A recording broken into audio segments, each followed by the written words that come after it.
Hey everybody, Danielle here. I'm going to show you how to play Star Wars Unlimited on TTS.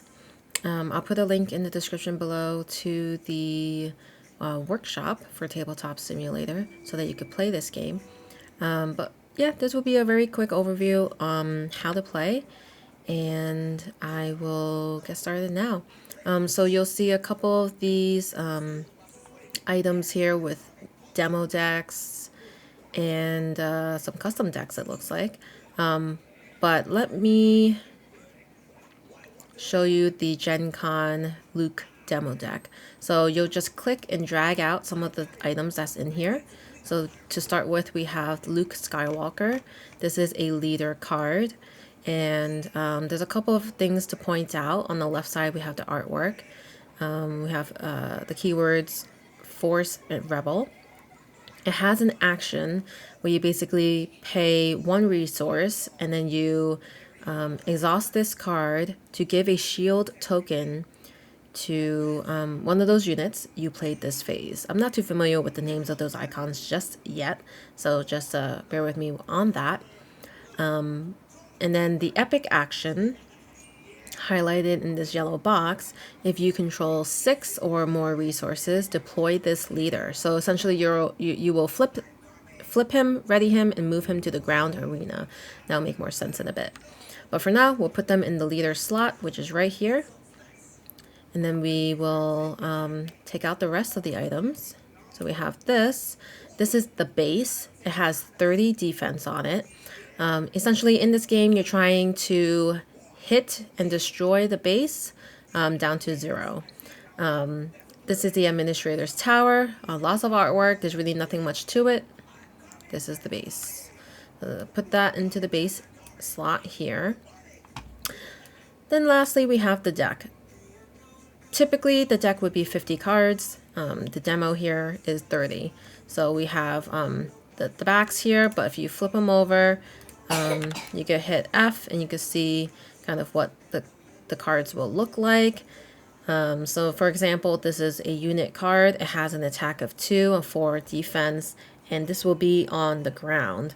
So you'll notice that there are going to be cards that tell you where it goes, and it may not always be ground. Like this one says space on the top above Alliance X-Wing. It says space. So that's where it must be played. As you can see, there's 2 playmats here. One of them definitely looks like it's in space, and the other definitely looks like it's on the ground. So essentially, when you play them from your hand, you'll be placing them on the respective playmats, depending if it's on in the space or ground. We also have some cards here that are event cards, so they don't show whether it's ground or space, but you'll be able to play it from your hand and just put it in a discard pile after you fulfill the ability. All right, so let's put these all back into the deck. And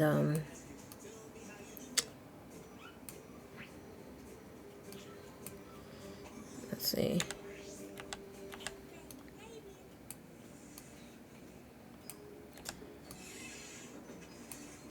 And then we'll put them here. You'll hit R on your keyboard to shuffle. And you'll start the game with 6 cards. So you'll put your mouse over this deck and push the number 6 on your keyboard. And you'll be able to gain it as cards in your hand. I'm not sure why it's not coming to my hand right now, but I will just draw. Is it because I didn't choose where I sit? That could be it. There we go. Okay, so you do have to choose your color, basically where you sit, and then this should work now. You'll take your hand of 6 cards. It comes in on the bottom, and you'll be able to zoom in if you wanted to each card. So right now, I have a good mix of cards, I'd say.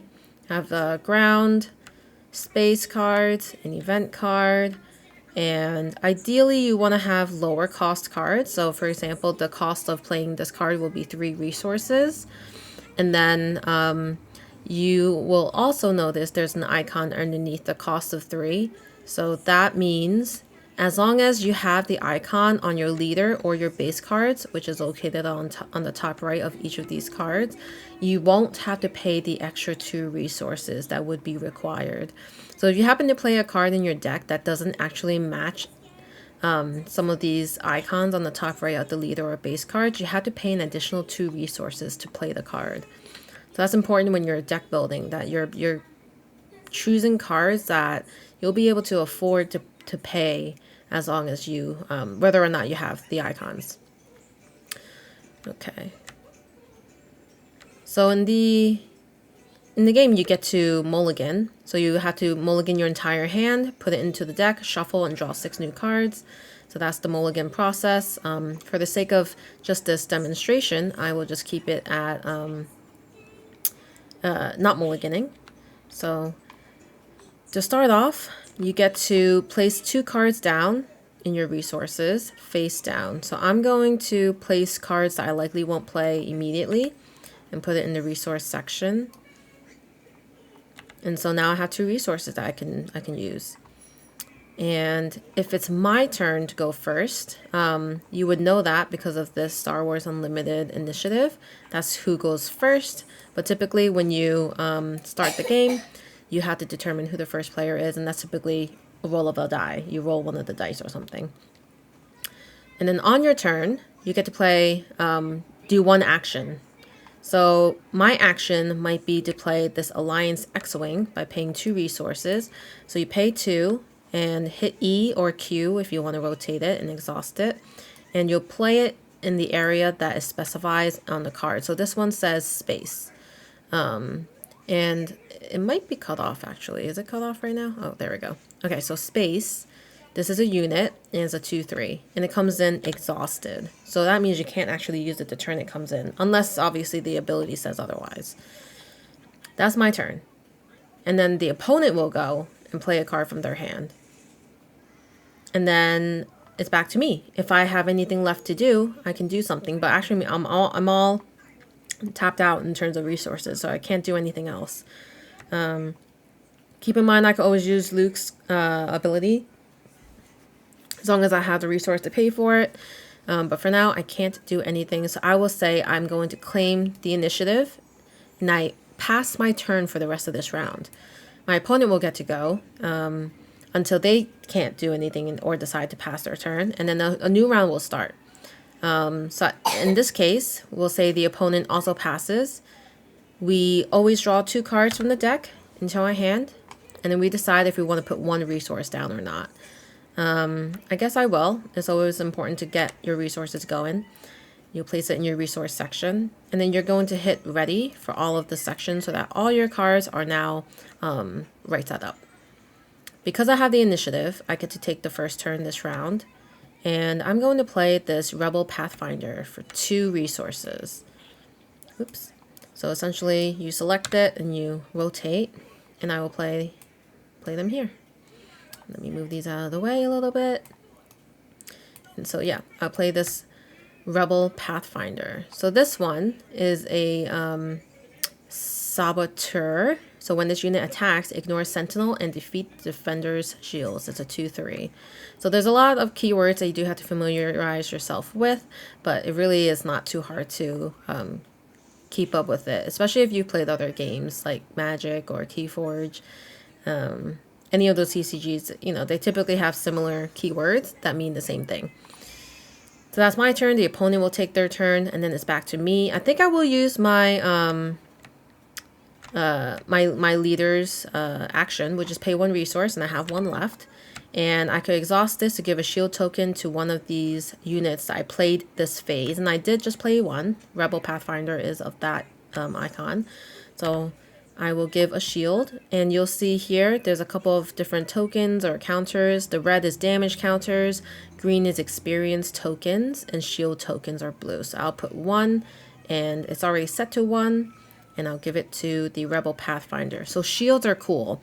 If something were to attack this unit that has a shield, that attack is basically nulled. It doesn't do anything. The shield protects from the entire attack, unless specified otherwise. So that's that, and then the opponent will go, and then I will go. And since these units, well, actually this comes in exhausted because this just came in this turn. Have to remember that. You can't actually do anything with the units until the next turn, the next round. So we have this Alliance X-Wing, and it has a 2/3. And basically, I'm going to exhaust it and say it's going to attack the base. So they're going to lose 2 because my attack was 2. If they had any units in the space, I'd be able to target those, but they don't. And in the same vein, we have the ground. The units in the ground could fight each other if they can, but we won't be able to cross fight across the ground or space. So they have to be within the same area, same playmat. Okay, so that's all I've got. Say the opponent claimed the initiative, so we'll give it to them, and then we all pass and draw 2 cards into our hand, and we get to decide if we want to place a resource down, and I will. Place it here, face down, and then I'll ready everything and set up for the next turn. Don't forget to ready your leader if you used it, and then you'll continue in this fashion, just taking turns until you can't or you don't want to, claiming the initiative so that you will be the first player in the next round, and then hopefully dwindling down the base HP all the way down to 0. It's pretty easy. This TTS implementation was very well done.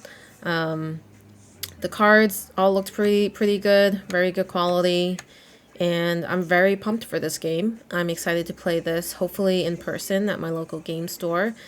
And yeah, hopefully we get more cards in this TTS as well, so I could start learning more about the mechanics of the different cards and the decks that we could build. And there's definitely a ton of already like YouTube creators creating content for this game, so definitely check those out on YouTube. And yeah, I think this was a good quick overview of the game. I know it was fast, but I think this definitely gives you a good idea of whether or not you might like it. But anyway, always appreciate you watching, and I'll see you guys around. Thanks.